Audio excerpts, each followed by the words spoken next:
Our Point of View talk show. It's so good to have you with us tonight on Our Point of View.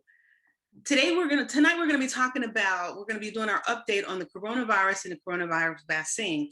And we have with us our host today, Miss Jennifer. Hey guys, it is now 6 Hey, people. We're getting ready to start the music. We have Captain Jackson. Hey, everybody. And of course, we have with us, we have Meady Bardinelli and Dr. Kay Stevens. How you doing, Meady? Good evening, everyone. Thank you for letting us be here tonight. And Dr. Kay, how are you? Hi, everyone. I'm doing well. It's always a pleasure to be on with you. Good, good. So we're going to get our update about the coronavirus and about the vaccine. But first, I'm going to talk to Meady, because we're following Meady's journey because she actually contracted the virus. So Meady, how are you doing today? I am doing well, Jackie. Thank you so much for asking. My blood pressure has somewhat normalized. I'm back in the 130s, which is better than where I was. Still on my medications. I've gone to see my physician. Everything is going well. I follow back up as I share with you guys. So as I was in the study for convalescent plasma. So I did that and I follow back up next week. And then I will finally be getting my second dose of the Pfizer vaccine next week as well. So far, so good. And that's the second dose of Pfizer. So I'm happy to be alive and kicking and just want to encourage people to still be safe. This is a third week where we've actually seen initially a decrease in COVID-19 cases in the US. Now there's a small, tiny little spike up 11%. We are up to 61,000 cases in the last week or so. And so we have to continue to be vigilant about this as well. Wow, okay, okay. Well, I know last night when we had our production meeting, we had questions that we wanted to ask because there's a lot of changes that are going on or a lot of new things that are being added as far as the coronavirus, as far as the vaccine. But Eric, do you want to start with your question first? Well, I will.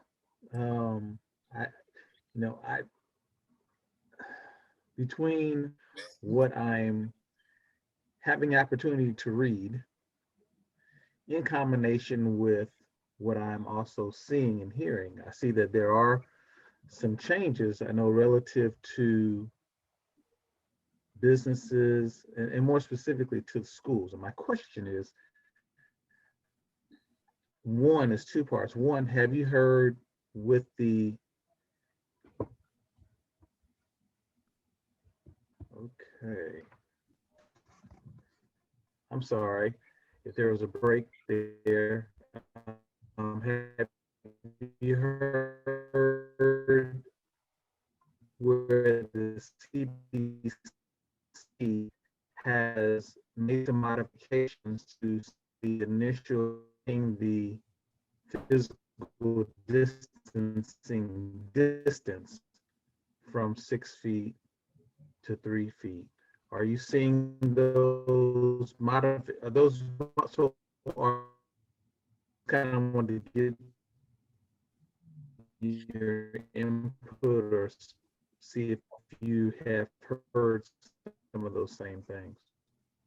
Well, he's breaking up a little bit. Meady, did you understand anything he said? I think I got the gist, and Captain Jackson, if you come back in, let me know. But I think your question was around the social distancing guidelines from the CDC. And basically, in short, we still need the social distance. You still, they are making modifications now because if you have been vaccinated, and please be clear, this is not a cure.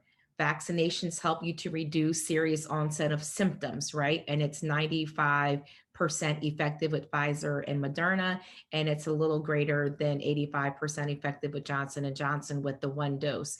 And for both of those, you have to wait for J&J 2 weeks post your vaccination before you can go and live your best life. And for Pfizer and Moderna, you also need to wait 2 weeks post your second dose before you can go and live your best life. So I just want to be clear. But I think Captain Jackson was talking about the social distancing modifications that have been released. What I will say is that if 2 people have been vaccinated, then yes, they can be unmasked, but they are still saying that you still should not be in each other's face, clearly. And then additionally, even if, and you can have some small gatherings, preferably outside, small meaning no more than 10 people, with those individuals having been vaccinated. But however, I think it's still important for people to realize if grandma, or not just grandma, quite frankly, if there's someone in your household who has a severe immune compromised system, you need to still pretty much do the same thing we were doing at the very beginning. Don't go if you don't have to. And if you do go, stay 6 feet away, make sure you're masking up, and make sure that that individual is also masked up. And I will feel free to turf it over to my friend and partner in crime in this effort with OPOV, Dr. K, to add what her thoughts are regarding that. Yeah, I think Captain Jackson was basically asking about changing the 6 foot to 3 foot rule for kids in the classroom. Right. Oh, okay. I And didn't hear that so, part. yeah. So that's been some controversy because they're basically trying to get more kids back in school in person. And so some of the controversy was with the 6 foot rule, we can't have 20 students in a classroom. And so with that, they've said, okay, well, since kids aren't really transmitters, it can be 3 feet. However, Michigan State has proven that to be wrong with 144% increase in cases in children, taking them to the top for new COVID cases just this past week. So they've been in the news and no one's really talking about it. So I would still caution parents should know what their schools are, what their school policies are. As far as like the number of kids in a classroom. We know that in a lot of school districts, especially here in Metro Atlanta, a lot of parents opted to keep their children at home because there are still outbreaks and the kids are having to stay home for 2 weeks at a time anyway, that they're seeing now that everything is kind of opening up. So Captain Jackson, did that answer your question? It did. And, I just wonder, at one point, I remember people were talking about smaller classroom sizes, right? I mean, it didn't come necessarily in a nice packaged format that they would have liked to have had, but we have had really, really, really small classrooms. And it just seems like they're rushing into it. I mean, they're making these small step advances, which are good, but it's like, make the advance, now we can just open everything back up. It just seems like folks are getting laxed. They're not masking as they should. They're not distancing as they should. They're not staying away from large gatherings the way they should. And I think that we can easily find ourselves back up on the list. As Dr. K had mentioned, the numbers are upticking. They're going back in a direction that we don't want them to go. So I just thought I'd ask that question because I did hear that and I did read that as well. Also the weather is getting warmer and we're in spring break. So there's going to be a lot of more gatherings, a lot of people together more. And yeah, it's, instead of it going down, the numbers are probably going to start to go back up.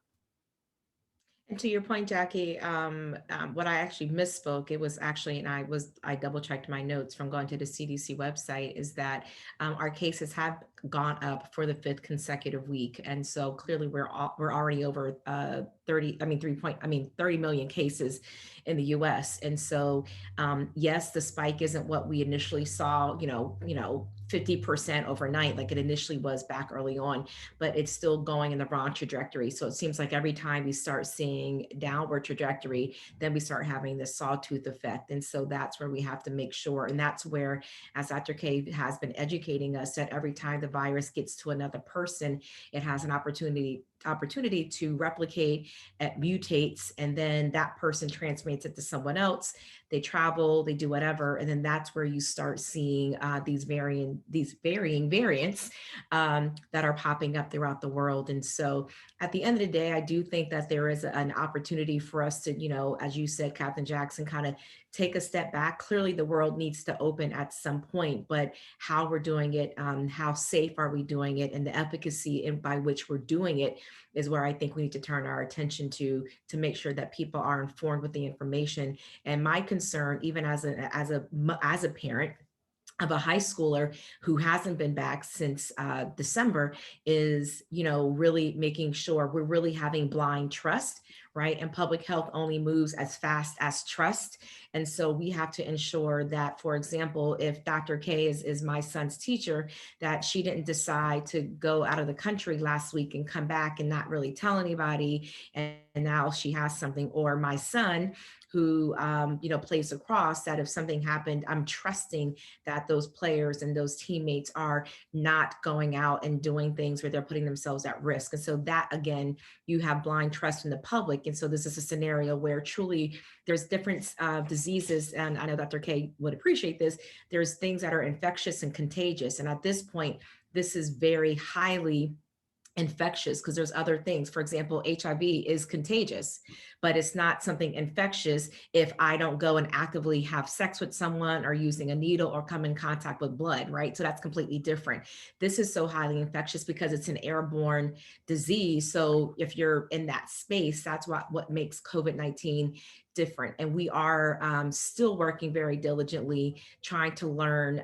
It's just been a year, actually March, right? So this is now a year's worth of data that we're able to look at. And so since it has been safe and fairly efficacy has been proven within adults since we've been taking the vaccine back in December up until now. Quite frankly, some 12 and 16-year-olds are bigger than me. And so most times when you're looking at medications, it's also based off your body mass size and the maturity of one's organs. And so at some point, those 12 and 16-year-olds have entered into puberty. And so I think that's also where you can kind of see where we'll start being able to get those younger children, if you will, vaccinated to get back into school. But to your point, Captain Jackson, we just need to kind of slow our roll a little bit and hope and pray that we're all doing and being very judicious in how we're doing so. And we I have also, go ahead. go ahead. I'm sorry.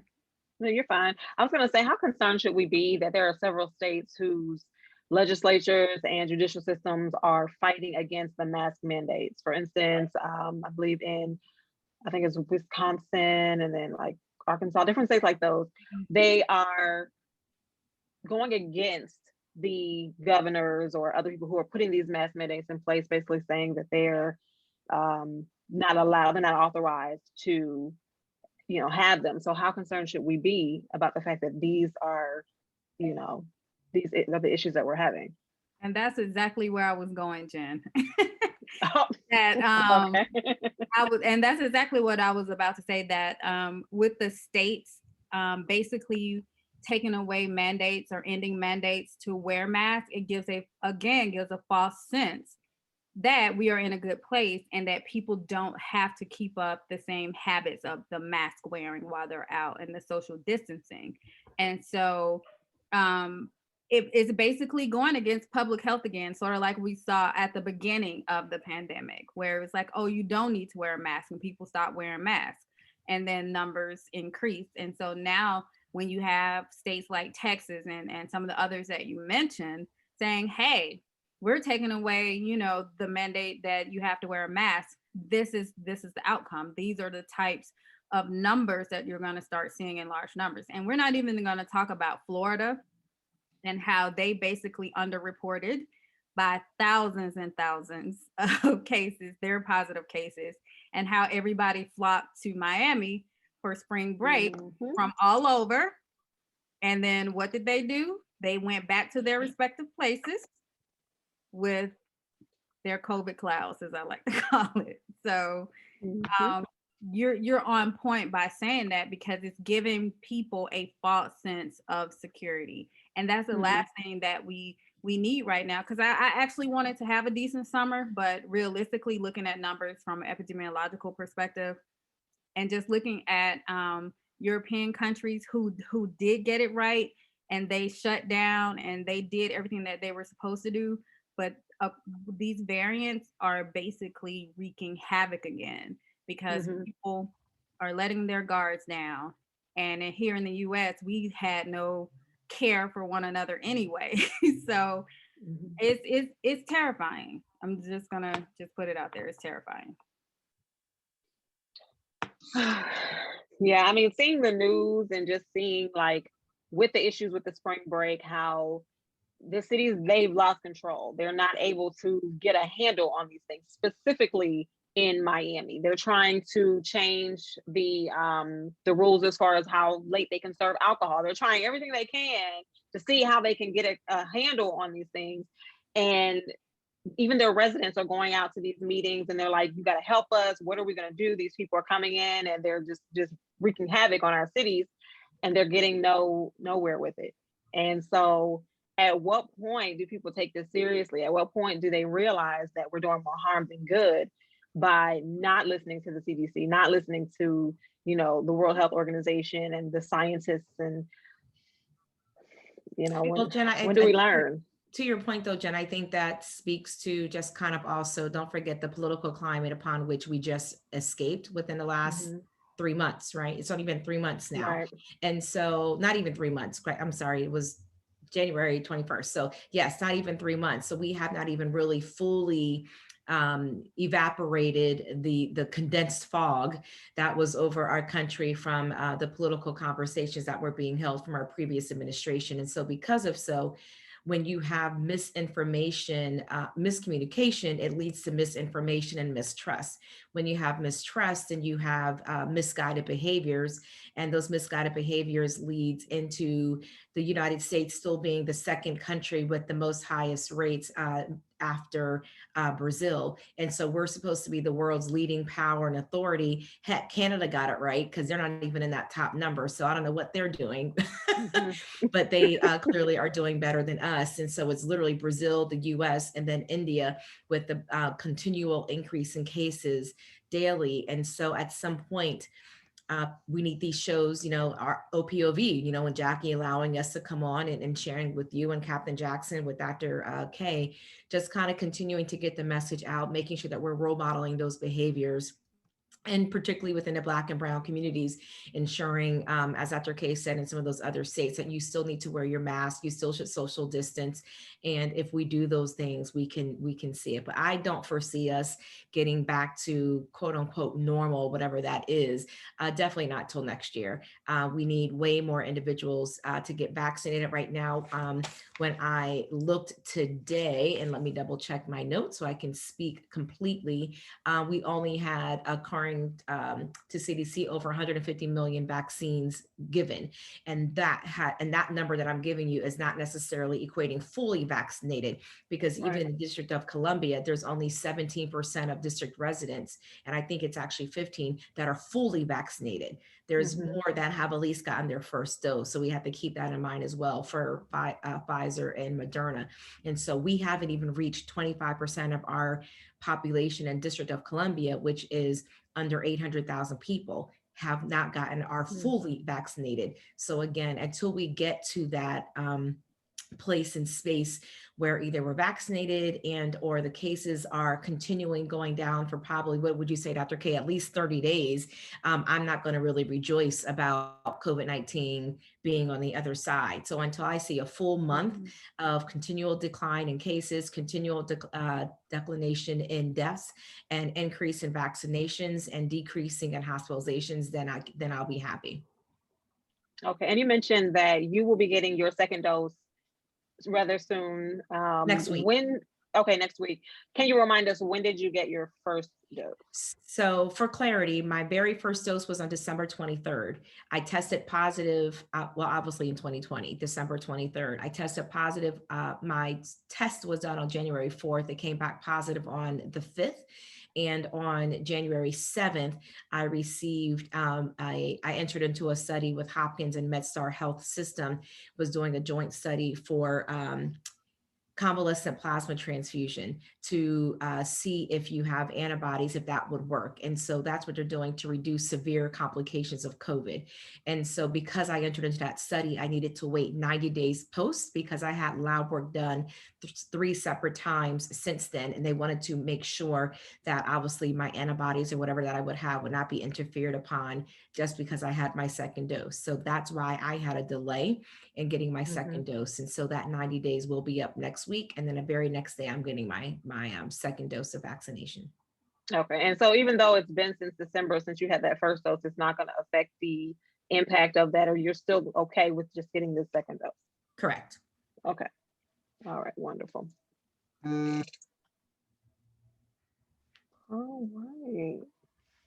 I know Jackie just came back, but one thing, if I can, Jackie, you know, I feel like I'm a co-host when it comes on this part. I think Dr. K and I can also just talk about you alluded to in our opening about the Wuhan study, or not the Wuhan, rather the World Health Organization's report that just came out, preliminary report that was released yesterday regarding the place in Wuhan, China, where we had alluded that the virus came from. I think the reason why there's so much apprehension around the preliminary results is just simply because of delay in the report. Number one, full access to the information. They're calling for an independent review, and they want to make sure they have full access to all the samples and things that they did as well. The reason why it's a challenge is just for obvious reasons. We do know, and this is not a political statement, but there's always been tension between the US and China. And so I think because of that, they didn't grant us access into this supposed lab until January of this year. Well, heck, at that point, it's been 12 months and millions of people have died since then. So I think that's why everybody is like, hold on, wait a minute. And correct me if I'm wrong, Dr. K, I believe the lead scientist, even in this preliminary report, is actually a Chinese scientist. And so because of that, that's why there's still a lot of apprehension. And so I know there's several countries, US obviously being one of them, the UK and Australia, that are calling for a separate independent study of the World Health Organization's report. Yes, that 300-page report was 300 pages. Yeah, it was. Yeah, and I'm gonna be honest, I didn't read it. I skimmed it. But yeah, it was 17 Chinese experts that contributed to the document. And bats are vectors for most of the infectious diseases when it comes to Ebola and its cousin Marburg virus. They originated from bats. So I think that may have been a reason why they kind of pointed to an animal vector. Bats don't typically bite people. So yeah, I'll just leave it at that. I'll leave it there. Yeah, and that's why there's so much, Yeah. theory around it. But they're thinking maybe the bat will necessarily attack other animals, so then that they, bite another animal that maybe then the human came in contact with, who knows? And so that's why, again, there's still a lot of questions around that. So we shall see and wait. So I'm sure something hot off the press will come again tomorrow in the upcoming days about that as well. Now, the Biden administration they're also has talking about too. Go ahead, Kathy. Hey, Eric. We're gonna begin. Okay, look, everybody froze. I'm like, is this computer acting up again? So I apologize in advance for my technical difficulties with my computer. But I was just saying that there's also too, where they talked about these open markets where, see, everybody doesn't eat the same thing. And, looking at these open markets and the food, these animals that they're just basically, you saw walking and running hours before they're on the cutting board, and the conditions aren't shopping and all this other stuff. And so I know they talked about that as well. Correct? Yes, but I mean, realistically, if something is cooked, like with heat, then viruses won't be an issue. And then when it comes to RNA viruses, they're not very stable. So As I like to share, we have RNases on our fingertips that actually chews up RNA. So it wouldn't like kill a virus, but when you're working in a lab or something like that, that's why you have to be extra careful. So unless, and I've seen it with Ebola outbreaks, and I've been to these wet markets where these animals and all kinds of animals are sold in other countries, Africa, and even in Asia. And I don't know if it was on this platform or another platform I was on where I was talking about even here in the US, like customs is cracking down on bushmeat because we've had Ebola here because there are people from African countries who are used to eating certain things. And so Right. a lot of the bodegas in New York and Chicago, they have the bushmeat in the back. And when tested, it's positive for Ebola. So it's not uncommon in like the raw meat, but if you're cooking it, it shouldn't be an issue. And then even to take it a step further, when I worked anthrax cases as an AD, we found it was a drumming circle in Connecticut where one of the leaders had gone to Africa and brought back some animal hides to make drums. And the spores, the animal had anthrax, and the spores from beating the drums was going in the air and infecting people. So if you don't know the nature of disease, like I'm trained infectious disease epidemiologist. I've traveled the world. I've worked on every type of disease. To somebody sick, we have to go figure it out. Ted Turner had to kill millions of cattle some years ago because they all had anthrax, and the only thing you can do, you had to burn them. So, I mean, just knowing the nature of disease, and I won't say a whole lot here because I don't want anybody to say XYZ or Dr. K said this, but I mean, it's likely, but it's unlikely, and I'll say it, and that's where I'll land. So is this why a lot of people have to be cremated when they die of the coronavirus? They have to be cremated, and you can't have a funeral because it's still in their system, and it's able to come out of the system, out of their bodies during the funeral. Is that? So yeah, and I had this question too about how long can you still shed virus after getting COVID? And studies indicate that for some people it's up to 30 days. So the average is like 18. And so in most of the Asian countries and most of the, other than the US, they had a mandate for cremation for people who died of COVID and still tested positive. If that wasn't a mandate here in the US, in New York, when it first, remember the issue with the funeral homes that had the bodies in vans on the streets and all that, and that also added to the number because the virus can still like shed after post-death. So there's like a whole elaborate way that you're supposed to treat the body once it's done, and that wasn't done in a lot of cases. So not to just just gross anybody out, but yeah, the recommendation that came from experts in other countries that was dealing with this before it really hit the US, because remember, we were kind of on the back end for getting it, and then we just kind of took off. So there was information and there was data that was coming, but the administration that we had that didn't really think that this was real, none of that stuff was put into place. And so that's why we have outpaced every country we're still number one in deaths and COVID cases. And the reason why Brazil is increasing in their daily counts of COVID more so than any other country is because of the Brazilian variant is taking off and is possibly mutating again. So. And are they currently in shutdown over in Brazil? I don't think they're or down there in Brazil. I don't think so. No. So the Brazilian president or leader, whatever you want to call him. So he basically followed our former president's steps when it came to COVID. So, You're in step with them. so yeah. And then too, because I've done a lot of work in Brazil. Brazil, y'all wouldn't believe, Brazil still has leprosy. When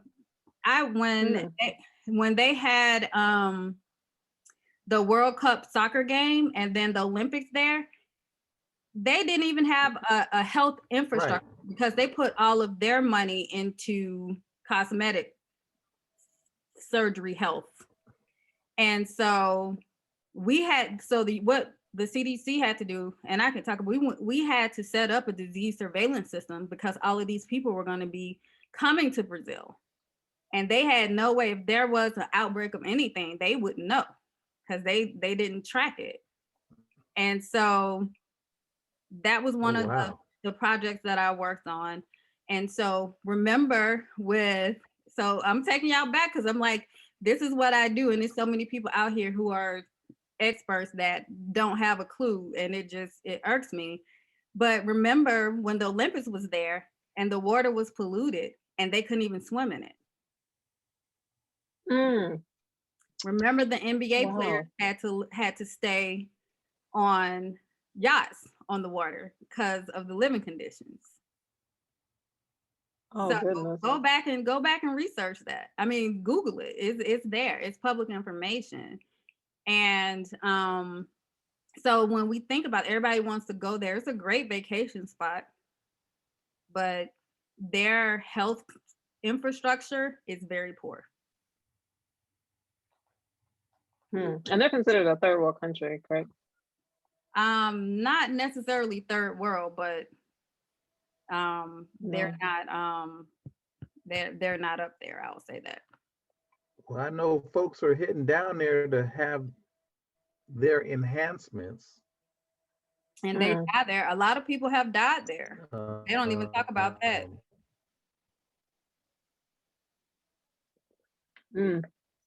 Yeah. Right. So now were you gonna ask another question, Kat? Yeah, there were some, and I don't know if and this isn't necessarily anything that you all would have read, but there were some interviews that were done on another network that consisted of some of the doctors that were involved in the early stages of this pandemic. And so 2 questions. 1, did you see it? Number 1. 2, if you did you find that surprising? Did you find that telling that they were revealing some of their initial thoughts and how this whole pandemic has played out? So I, in full disclosure, did not have the opportunity to watch the full thing. I actually had it queued up and was trying to watch it today, but I did listen to bits and pieces. And the short answer is I absolutely am not surprised because we do know right before, I want to say maybe September, if I forgot the exact day, but it was early fall, late summer when we stopped seeing the daily or at that point, even weekly updates from the medical professionals. And so that in and of itself is extremely telling because again, as Jackie had Dr. K and I on the show, we've been talking about how politicized this pandemic has been, and that has had such a negative impact on information being cross-pollinated through our country and throughout the world. And so because of that, even the discussion about Dr. K's comment and breakdown of what's happening from the World Health Report and the Wuhan laboratory scenario is because of politicizing the pandemic, right? And so I think that series on that World Network that you're speaking of, and those experts, yes, Dr. Fauci and others that were on there, it wasn't surprising at all. What I am a little disheartened, though, is that we all, even right now, yes, I work for a hospital's place, but I'm still meeting on my own, and I can have my own opinion. I really hope, and I think actually, quite frankly, Fauci, out of all of them, really did speak his own truth to power. Whether or not you like him or agree with everything, he never said everything was going to be okay. He always continued to tell us to be cautious. He, as you know, as a nurse, yes, nurse is based in science, and we do base what we do, even in nursing, off of evidence-based practice. We do have nurse researchers. Again, the study that I'm in is being managed and run by nurse researchers that will then share that information to Dr. K, and then she will then go in and do all the deep dive into all the medical report that I thought that they would get from my lab results, et cetera, right? And so even as a nurse participating in a study, he speaks specifically, Fauci said when things changed, he owned, hey, at first we thought we didn't need to wear the mask, just stay away and wash your hands. He said that. Hey, now we're learning because the new studies are showing this. Okay, great. It wasn't just droplets. Droplets, again, is if you're coughing right now, if you cough or sneeze specifically, rather, in your hand, you'll feel moisture in your hand. And that's the wetness, that's the dropness. So if I sneeze, it's not going to go 50 feet. It's been studied that droplets will travel up to 6 feet. That's where we get the 6 feet distancing from. And then when he realized that, he goes, hey, wait a minute. No, we do need to wear masks. And then he said that, yes, in the hospital settings, I've shared that with you all on this show as well. We weren't wearing masks. We didn't start wearing masks until the beginning of April. So we were still in the hospital all March. And I take that back. It might have been the last week in March, or at least the first week in April, but for the first several weeks, definitely not in February, and definitely not in March, were we consistently rather, wearing masks. And so I think that show was very telling of when you have leadership that is inept and that is more worried and concerned about their own political prosperity versus the public health, we're now on the other side of that. And because of that, that's why we're seeing these variants. Because of that, that's why the countries aren't working together. Because of that, that's why China probably did not want to report early on when they first found out. Because of that, that's why we didn't shut down our borders. Americans travel internationally often. So yes, New York is a major hub, particularly on the East Coast, for international travel, and LA would be the same for the West Coast. And so because we didn't shut down that in New York, we're in the same scenario that we're in. Then you have Republican, Democrat-led states. And so certain states are more resilient with being steadfast with the face coverings than others. And so the short answer to all of this is, listen, it's still here. It's not gone away. Go read the study if you want to. If not, you can go read the first 2 or 3 pages, like Dr. K said, and read the abstract. And abstract basically gives you the summation of the study. So unless you're Dr. K, which I'm not either, or you're a virologist or an epidemiologist, it's not going to make any sense to you. So just basically read the abstract and the summation, and what it basically tells you what to do. And then wear your doggone face mask. Okay. Don't go traveling all over the world. Please wait. I had a staff member who traveled internationally, and this individual, I don't know, well, and they had to travel internationally only because the family member had died. Individual had then came back, but did not test before they came back to work. And now this individual is now positive. So it's stuff like that, to Dr. K's point, where these things are kind of happening. And so these type of viruses, remember I said earlier, there's things that are infectious and contagious. This is highly infectious, right? And so because it's a highly infectious disease, you have to follow those processes. And until we reach over half of our country getting vaccinated, and or having, reaching herd immunity, which is, I believe, over 70 to 80%, then we just need to still wear the mask. I think it's okay. Summer is here, like Dr. K said. Sure, you can go outside to eat, be outside, just go with maybe 1 or 2 of your friends, make sure the tables are far apart, put your mask back on when you're leaving. And so again, just being very hyper vigilant about that. But quite frankly, even to me, Dr. K and Jen and Captain Jack, Like, I'm over it. Like, why do we have to keep telling people basic stuff? Why does Right, Jackie have to right. keep well, I love being on, but I'm saying we shouldn't have to keep having this same topic about COVID on the same thing, right? It should be what next? It should be what about the other impacts of our health? You guys, it's not going away. Like Jen said, we're going to be like this at least until next year. So just wear your mask. Don't travel all over the place if you don't have to, unless it's an absolute emergency, and do what you should need to do and talk to your physician and make your own decision if you decide to get vaccinated. And if you do, go ahead and do so. And let's do what we need to do to be safe. Now, speaking of the vaccines, the Biden administration, they just recently reached their initial goal of the 100 million vaccines, and they've changed that. They've upped that goal to 200 million by the end of the first 100 days of the administration. And we've got maybe about a month or so left before that deadline. So how likely do you think we are to meet that goal of 200 million? You want that, Dr. K? Dr. K, or Oh, I'll take it. So it's shots in arms. It's not fully vaccinated. And I think that's where a lot of people, that's another reason why people are out and about, because they're like, oh, when you do a campaign with something like that, it gives people and don't give the explanation. So they think, well, oh, we've met this goal, so that means we're safe.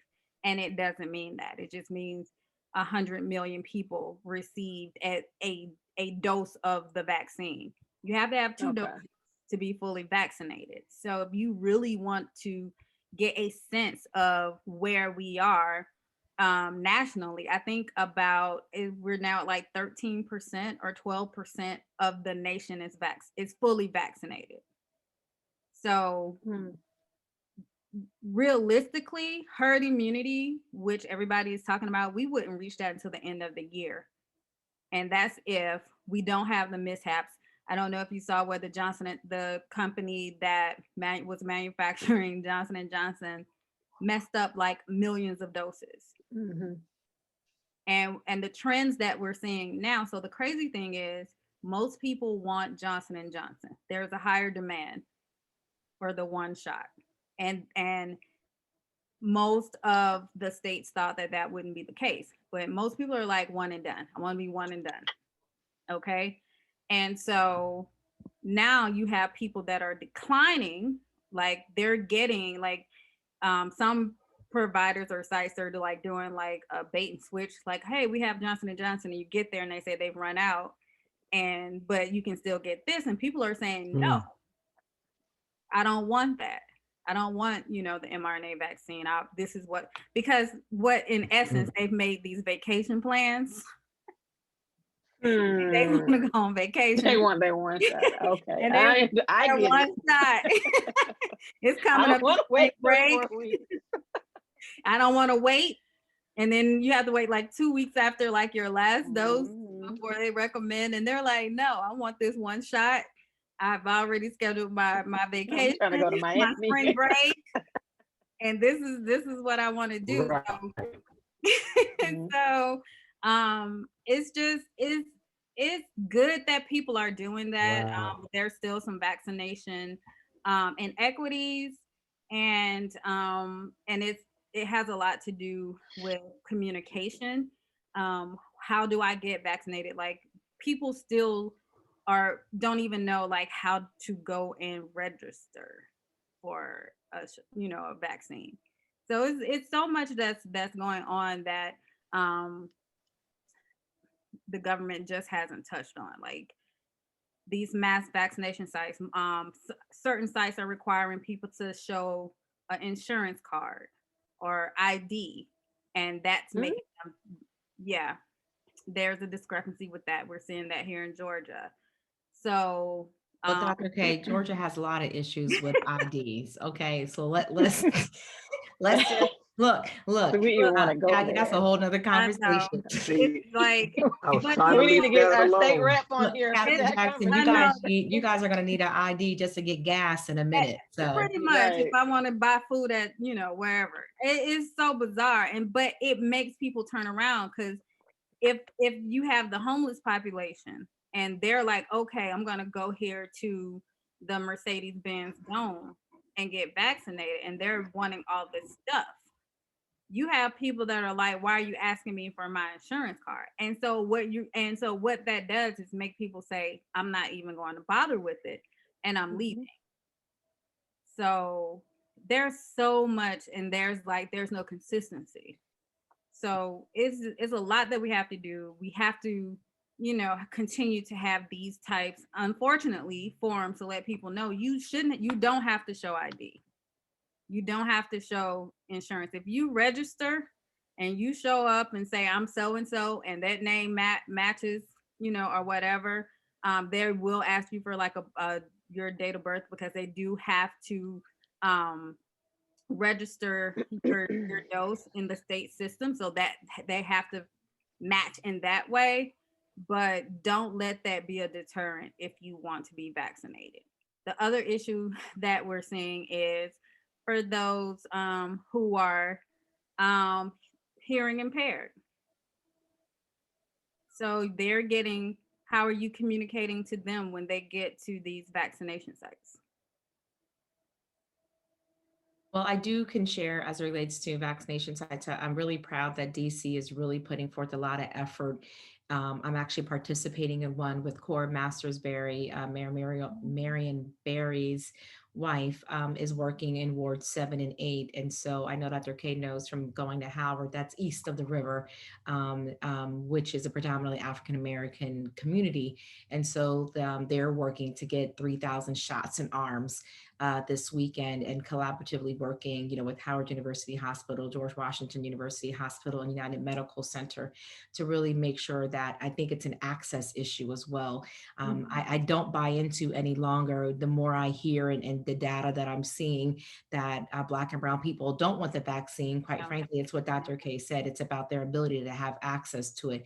If a site is only open from 11 to 3, well, heck, who's able to leave work between 11 and 3 or whatever? So they're working to have, weekends and on the evenings, and making sure that those vaccination sites are also open for night shift folks, right? As a person who works in a hospital setting, I have a lot of employees that are night shift employees. So every meeting that I have can't be at 12 noon, when Jen is home sleeping after working a night shift. So sometimes I do come in at 6 in the morning to get that night shift. And so those are the type of access issues and barriers to getting the shots in arms that Biden needs to really address. Again, in the District of Columbia, in wards 3 and 4, which are predominantly Caucasian, higher income communities, that vaccination rate is double. Fully vaccinated rates is double than over in wards 7 and 8. Again, because those people can take off work. Those are people that are probably non-essential, and they are able to work from home and have that office job where they're on their Zoom all day. Whereas the other individuals are probably more than likely lower income. Not all, I want to be clear, but the majority are. And so those are the people that are the essential workers that are being required to physically leave their home throughout the course of the day. So those are the type of barrier access issues that we have to make sure that we continue to work on. And again, as Jackie knows, a lot of my family is from Georgia, my mother and father both, and 90% of my family is still there. Those rural communities down there in Telfair County, shout out to those down in Jacksonville, Georgia, and Douglas, Georgia, and McRae, Georgia, Valdosta, Valdelia, Rhine, all those small towns. That's where those individuals need to go, because the nearest hospital, and that hospital, I think, probably barely has 50 beds or 60 beds down there, is over a half an hour drive from where my grandmother and aunt live. So they have to drive 30 to 40 minutes to get to a place. Just actually to even get to the Piggly Wiggly down there, y'all, or the Harveys or the Winn-Dixie, they have to drive, nearly 30 minutes to get to the actual grocery store. And so those are the communities that I'm also concerned about, that we have to make sure, as Dr. K alluded to before, that they're able to access their smartphone and get online and get registered to get the vaccine. And to piggyback on that, I forgot to mention that, what's today? I keep The 31st. Okay, on the 29th. I don't know. My days are running together because Every day feels like Monday. So the Biden administration did say that by April 19th, they want vaccination, 90% of the vaccination sites within 5 miles of a home. Whose home? I don't know. Probably but a major city. Probably a major city. Yeah. so yeah. And that's a lofty goal, right? Because that also means you have to have people to staff that, right? And you can't just train any regular person to give injections. It needs to be a nurse, it needs to be a medical professional. And so, and we're not doing all that stuff for free because healthcare workers are tired. And so where's the income for that? So that great goal. And hopefully he has a great team with some engineers that can help us figure that out and develop strategies in place. So the healthcare system, which is already stressed, we can barely get all of our kids vaccinated before they go back to school, let alone a whole new vaccination. And he's talking about nearly another 100 million individuals. So we shall see with bated breath and crossed fingers and prayers lifted. Yeah, I mean, yeah. It 24-hour vaccination sites will probably work better than the 5 miles because that's additional spaces, like places where people will have to be open, and you're tapping into the same healthcare pool. And as Meaty, like you said, there's already a shortage. That's why testing is down across the nation, because the people that they had testing had to transition to giving shots. Yeah. Were they calling the military in at one time to help as far They as? have the military. I think And they the have public health corps too. yeah, they have the military at Mercedes-Benz at the GEMA sites, and they're using firefighters. Captain Yeah, Jackson. and I was just gonna say, shout out to some fire departments, my old department here in Atlanta, and a department out in California. Their paramedics, their fire departments are actually doing mobile vaccination sites. I mean, they're actually going to the people. Mm-hmm. So Good which is a good thing. I mean, because pretty much there are a lot of neighborhoods with neighborhood fire stations. Mm-hmm. So they're able to go out and they know those communities and they know where the stressed areas are and so forth. So they can really get to those folks who would otherwise have transportation challenges and who would even be overlooked. They have a place either where a fire station where they can go, or they can make arrangements to have them to come to the people. And that's so important because I know here in Georgia, particularly like for those in mobile that would have to use like, the MARTA, the special vans, and Yeah, Mobility bus. the MARTA mobility. mobility. Yeah, and so they can't take you to get vaccinated, wait 30 minutes to see if you're going to have a reaction and then bring you back. It's more so of a drop off and a pickup kind of situation. So to have the EMTs and like the firefighters to go into those communities, because they know those communities are really important. And I know in Tennessee, they deployed like tactical units to go into communities. So they looked at their numbers where there were shortages of vaccines and just lack of uptake. And so they put together like a military. I don't know why I say military. In my mind, it was military. I saw them like dropping out of helicopters and stuff into neighborhoods. But no, seriously, they actually. I wouldn't want a shot from somebody dropping out of the sky. But I mean, but again, when in foreign countries, when they are delivering vaccines, a lot of them don't have access into the villages. Yeah, so they're literally dropping it down, and people are dropping down. So that's why I was like, in my mind, I'm in a small remote village in Angola somewhere. So, but you do what you have to do. Absolutely. Yeah. Now, I don't know if we just. Oh, go ahead. I have a question now. With them lowering the age for it was 12 today, from 12 to 15 that they're starting it. Does that mean that everything's okay now with the vaccine that they're going to have the amount that is needed for everyone to get their second dose? Because the majority of the people are getting the 2 doses, either Pfizer or Moderna. They're not getting Johnson & Johnson. So does this mean that they're up on the doses? So when define what you mean by, Jackie, is everything okay? Yeah, I'm asking. I mean, because before, a few months ago, we were told that everyday people, we wouldn't be able to get our shot for till the end of the year or sometime next year. Now it's like you can get it now. Well, I think that's So- also just because of understanding production, right? And so it's kind of no different than shea butter, right? She used to do, our Carol's daughter, hair products. She used to do that out of her kitchen and was able to make it. And then when she finally figured it out, then she was able to mass produce. And so I think that goes back to the Operation Warp Speed, which was still an effect in making sure that those other facilities, no different than Dr. K said about having enough nurses and healthcare providers to actually put the shots in the arms and to then evaluate and assess for anaphylactic reaction within 15 minutes. And so I think what's happening now, which you can only imply, is that obviously they are able to reproduce the vaccination in mass production. And so there is enough time, because I too was surprised. But what we have to realize is that I think they wanted to make sure they had enough for all the healthcare workers out there, even my own facility. And again, I'm not a spokesperson. I want to be very clear on behalf of the organization for which I work, but I do know now that we are only still at 70-some% vaccinated, not because we don't have it, but just because the people still have a little bit of hesitancy and or for whatever reasons, we're not fully vaccinated. And so that's some of the rationale behind that. So I think they've been able to mass produce.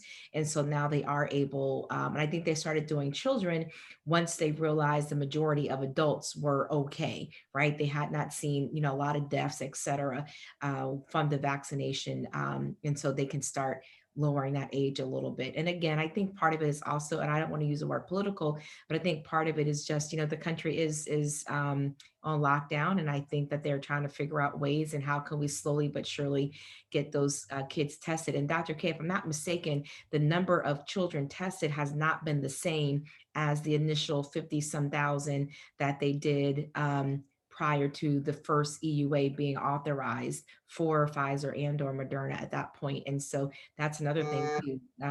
Both vaccines have not been completely given 100% okay. They're still operating off of the EAU, correct, Dr. K? Yeah, so they haven't, so Pfizer made the announcement, but they're not vaccinating children yet. So I want to make that clear. Pfizer, when they initially went for their FDA emergency use authorization, it was supposed to be 18 like Moderna, but Pfizer threw in like a Hail Mary because they knew that if they could get it lowered, get authorized for 16-year-olds, and it'll be easier for them to get ACIP approval for 12 to 15-year-olds. So they're just saying that, and I went back to my notes from that meeting. Pfizer only enrolled 163 16 to 17-year-olds into their study. They almost didn't get EUA authorization because of that, and they wouldn't raise the age back up to 18, because their initial package or application for EUA authorization was for 18, but when it came to the day of actually coming before the committee, they had lowered it to 16 because they said, oh, we enrolled 163 16 to 17-year-olds. But at the end of the day, the only thing that the committee votes on is, does the benefits outweigh the risk? And that's how Pfizer got over. So it'll help push them to getting an actual authorization for the vaccine for 12 to 15-year-olds faster, because they included 16 and 17. They already have the vaccine for 16 and 17-year-olds, and they're the only ones. So when Georgia opened up last Thursday for everyone that's 16 and above, they can only get Pfizer. 16 and 17-year-olds can only get vaccinated with Pfizer vaccine, because that's the only vaccine that has been authorized for use in 16 and 17-year-olds. Now, Moderna also has clinical trials going for children as young as 6 months old. Oh, wow. And it's public information. So, yeah. So speaking of Georgia, and I know that you just said about the 16 and 17-year-olds, which is the primary vaccine that we're seeing in the state of Georgia right now? Pfizer. Okay. A reason I asked is because I just saw an article that Governor Kemp, he received the Johnson & Johnson vaccine. So I was just curious as to which one is more prevalent in the state.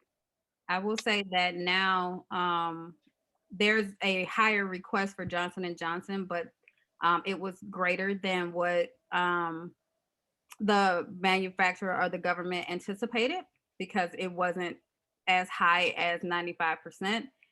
So, and for some reason in Georgia, and all of this information so if you want to know all of the information about the providers and what vaccines they have is on the Georgia DPH website. Every last location in Georgia, it tells you how many is updated every week. It tells you how many doses of Moderna they received, how many doses of Pfizer, and whether or not they got Johnson & Johnson. Because I have a friend that said, hey, found this pharmacy in Decatur. They said they have Johnson & Johnson. I was like, oh yeah? I know that wasn't true because Georgia reserved Johnson & Johnson for teachers and educators for that group. So I sent the link to her. I said, look for the pharmacy. And she was like, well, it's saying they didn't get any allocation for Johnson & Johnson. I said, I know. And when you get there, they're going to tell you that they only have Moderna because that's the only thing that they haven't allocated for that week. So do they have to tell you which one it is before they give it to you? No, you get whatever you get when you get there. Oh, okay. So Oh, you that's can't interesting. pick and choose. That's the thing. So you can't pick and choose which one you get, which is why now that they know that people want Johnson & Johnson, some sites that are trying to, get rid of the other vaccines that they have because there's a decline in vaccination rates because people are waiting for Johnson & Johnson.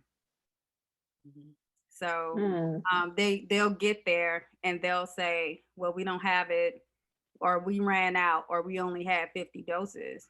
And but we do have Moderna, or we have Pfizer, or we have whichever one it is that day. And people are saying, no, thank you. We'll just come back when you have the one that I want. Now, did Johnson & Johnson say how big of an impact that situation with their vaccines made, or how long it's going to take for them to replace the items or to recover what was lost? So I think so. This particular site in the U.S. that basically botched up those doses was basically trying to get approved to be a manufacturer for the vaccine. The current and let me just double check right quick. So the doses that are out now were actually produced in the Netherlands. So I don't know how far that would take us, but they're trying to get US because Johnson & Johnson, and this is why I tell people Johnson & Johnson, the baby powder company, doesn't make vaccine. It's made by Janssen Pharmaceuticals. I've had people to say, I don't want Johnson & Johnson because, the baby powder situation. And I was like, Johnson & Johnson doesn't make vaccines. They're just a parent company.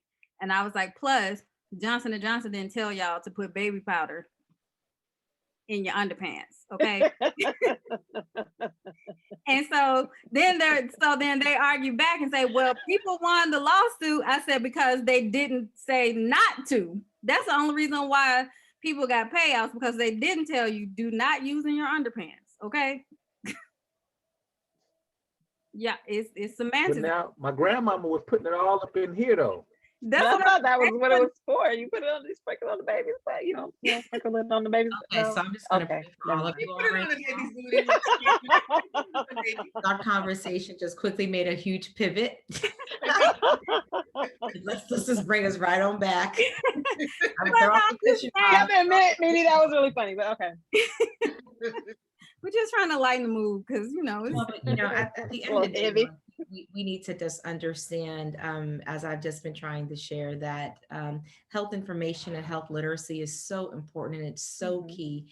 And we have to moving forward, I honestly would like to start having conversations about Black health in general, because all of this is directly related to COVID. It's no different than people Yeah. who are non-compliant with their blood pressure medication or their diabetes medication, but they go and eat the entire cake and then wonder why their blood sugar is so high and they can never get it regulated, you know?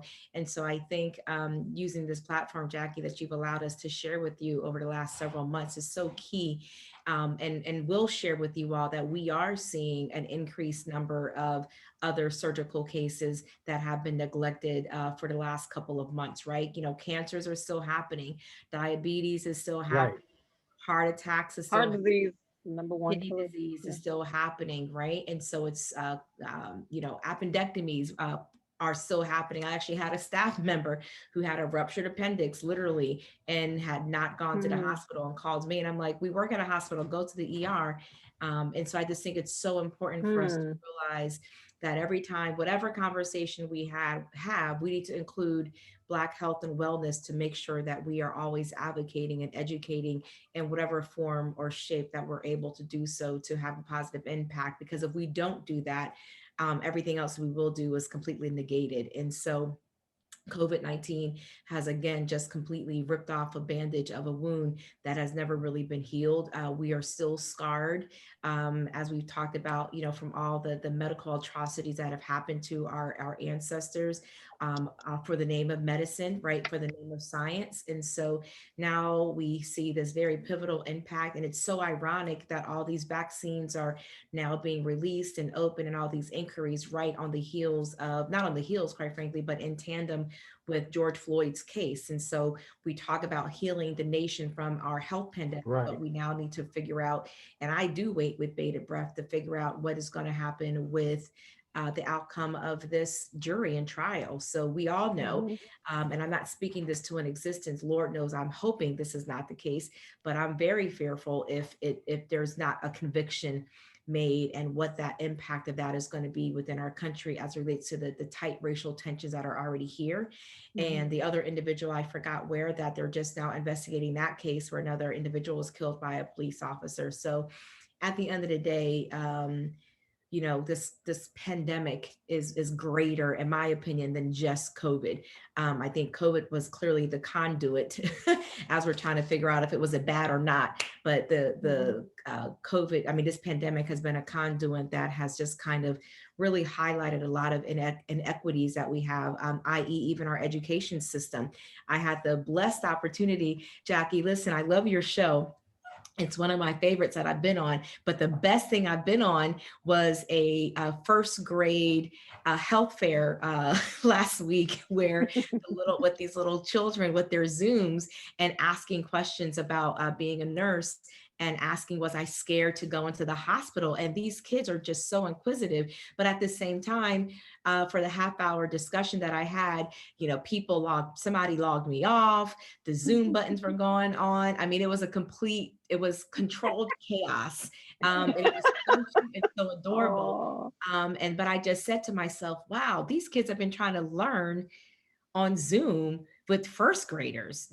Imagine that. And, you know, ma'am, you're on mute. And then one of the kids asked me, can you please put your number in the chat? And I was like, and so I say all that to say is that, you know, the inequities that we've all faced and experienced is definitely highlighted. And so for me, health and wellness will always be one of my forefronts. And just, again, the mental health aspect of this, I'm tired.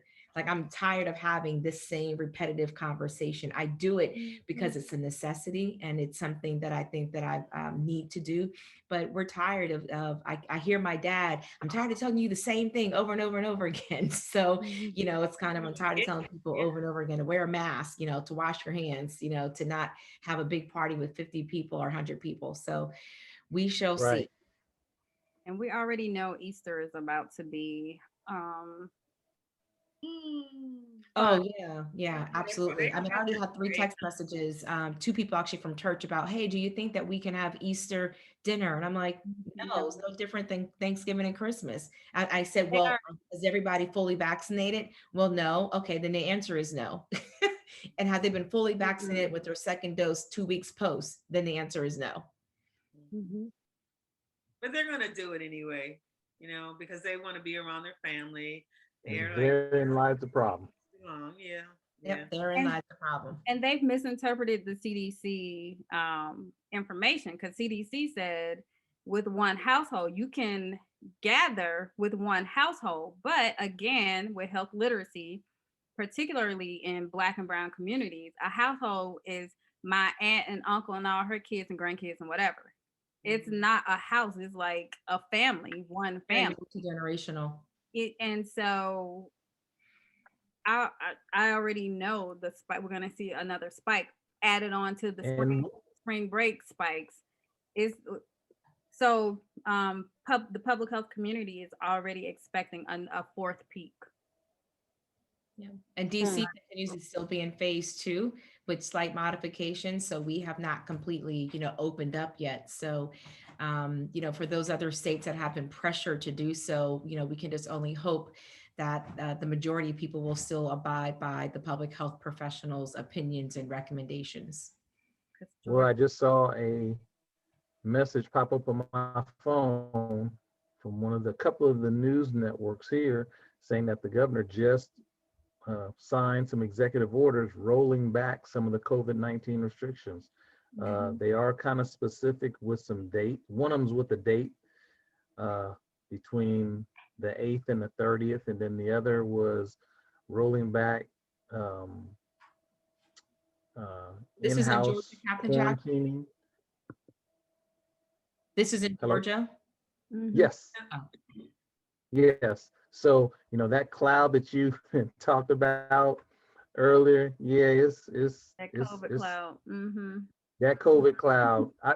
It's another kind of cloud. I want to say that it is, Like but it's now a it's down here in fog. the It's a south. misty fog. It kind of clears up and then it just kind of It's misty fog. That still sounds nice. I'd call it like smog. yeah, it's a small. Yeah, that's a good Smog. one. It's like a Yeah. it's like a COVID smog. Yeah, COVID Because smog. smog is definitely not good for you. The mist, the fog that's coming in off the water, that's kind of good. The sun dissipates it. It's all good. It's that smog that's got all those imperfect products of combustion in it. That's just out there. So yeah, we're having to work some stuff out. So just pray for Pray us. for Georgia, Just pray for us. please. Please. To mention something too about the cruise lines, the cruise ships, they're starting back now. Mhm. They're starting back, having the cruises. And how do you social distance on a cruise ship? I've consulted with some of those. Well, people. I'm probably guilty because I was like, well, I can tell you how to be safe. Oh, so I you know. recommended that we start that didn't they cruise. put the yeah. brakes on that? I don't even Dr. like K said. I don't like cruises. I don't cruise, but if they were gonna do it anyway. So I'm like, if you're gonna do it safely. So Right. they are requiring you to be vaccinated. You have to have proof of being vaccinated, and you have to be tested while you're there. Mark my words. Mark my words. It is 8:13 on March 31st. Someone is going to get a hold. Mark my words. Someone's going to get a hold of those cards. They from already the have. Center, Mhm. and they're going to probably start selling them. Oh my Oh, God. they already are. They're going to put lot numbers so people can use it as their get out of jail free card to either travel or whatever they're doing. Because a lot of those vaccination centers did not, and I'm speaking from experience because I'm one that vaccinated over 200 people personally. We were, we wrote down the name of the lot number. You know what we have to do on any medication, there's a lot number. So if there's ever any contamination issues, you can track back to that specific dose that was produced by the manufacturer. And so I promise you, people are going to just get a card. It's just a basic, you guys all have seen them, people taking pictures with them, did whatever. And then it's going to be a whole nother mutiny out here as relates to who really was vaccinated and not. Because there's no way that cruise ships are not going to have access to my medical record system to go verify and validate. Right. It's not as if it's going to be on a government ID. So there's no way for them to really trust that I was fully vaccinated just from a piece of index paper. A paper. And that's really what it is. So And- mark my words, we're going to hear about that in the news. Because when Oh, they start talking about that, I know it's going to happen. No, they're doing that. They already know what the risks are, but they, again, they're for them. They need the benefits have to outweigh the risk for their pockets. I guess they'll deal with the backlash or whatever.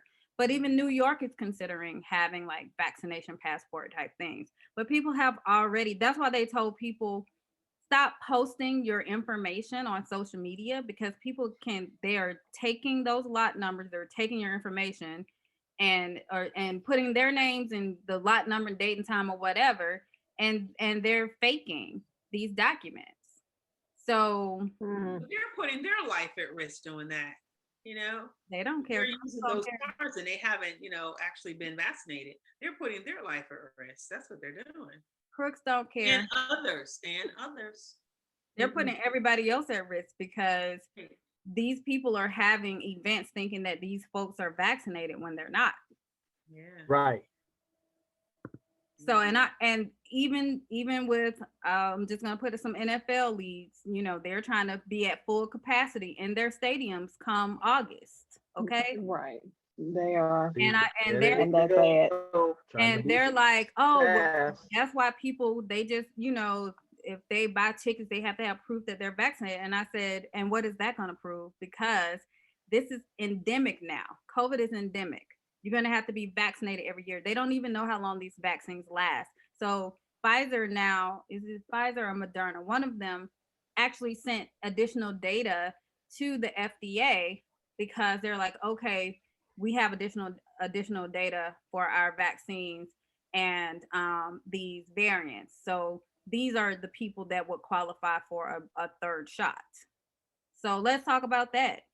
So these being vaccinated now is good. You won't be hospitalized. I can't say that word because I'm tired. I'm getting tired. But anyway, that's just to take the burden off our healthcare system because, like Midi said, they are tired. I'm tired for them.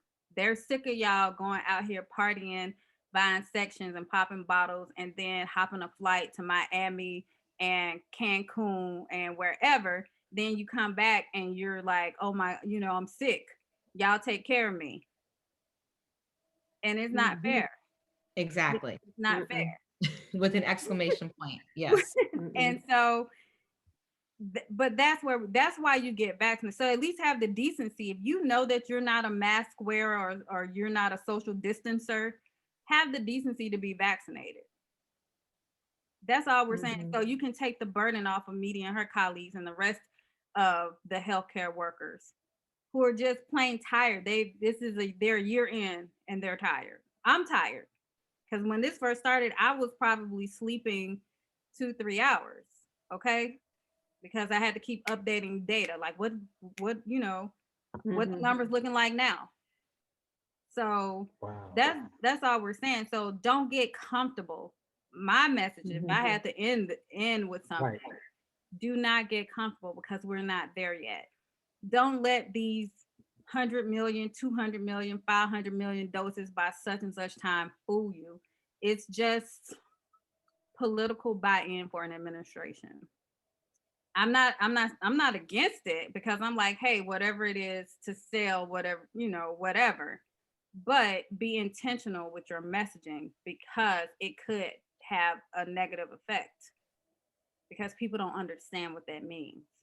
Yeah, we just need to be comfortable being uncomfortable momentarily, and wearing a mask is not the end of the world. You can wear, we can do those things later. And so having a little uncomfortability now to be able to live and to be healthy and be able to see your loved ones in a year or so, I think that that's okay. But at the end of the day, like I've been saying, messaging is key, right? And people need to hear from the people that they trust. And I think for me, Jackie, for your viewers that are watching, again, it's this health literacy. Who do you trust? Don't even listen to us, quite frankly. Reach out to your healthcare professionals and find out what they are saying and what they're asking you to do. Get all your other annual wellness checkups and practice what the CDC is asking us to still do. Please don't go down to Miami for spring break and hang out with 1,000 people, and just make sure you're being safe and taking care of yourself. So basically, we're going to have to do this all over again next year because you have to get the vaccine every year. So this is Yeah, gonna it's so different than, I mean, again, keep in mind, it's emergency use authorization. It doesn't mean that it's over and we don't Right, know. right. You might have to get another, for all we know, you might need to get another shot 6 months from now. We don't know, right? And so studies are still happening. Again, I repeat for the 50th time, we just now are at 1 year worth of data. And so typically most studies, they follow people for, for quite some time. I'm going to be followed for, I think up to 6 months just for getting a plasma transfusion. And I'm healthy. So imagine the individuals who were in the brand new trial for the vaccine itself. Those individuals will be followed, I think, Dr. K, for up to 2 to 3 years after getting the initial dose. I'm talking about those persons who were involved in the actual early Pfizer vaccination studies. They're going to still be followed. So 5 years from now, more information and more data is going to come. We've been trying to work on a vaccine, if you will, for the HIV medications. HIV kind of came to full blown in the US back in the 80s. We're still developing medications for treatment to reduce the symptoms and the impact that HIV has. It's not a cure. What it does is it prevents the symptoms that people have to allow them to still kind of have a little bit of longevity in their life. And so years to come, months to come, a decade to come, we're going to still find out what this happens. The common flu kills 20 to 30,000 people a year. Don't forget that. A whole city for Easton, where I'm from, is only about, I think, under 50,000 people. So half of my entire city dies every year in this country from just the common flu. So keep that in mind as we are continuing this journey through this pandemic. Thank you guys so much. We're gonna continue share information. So guys, out there in Peaceful Plan, remember everything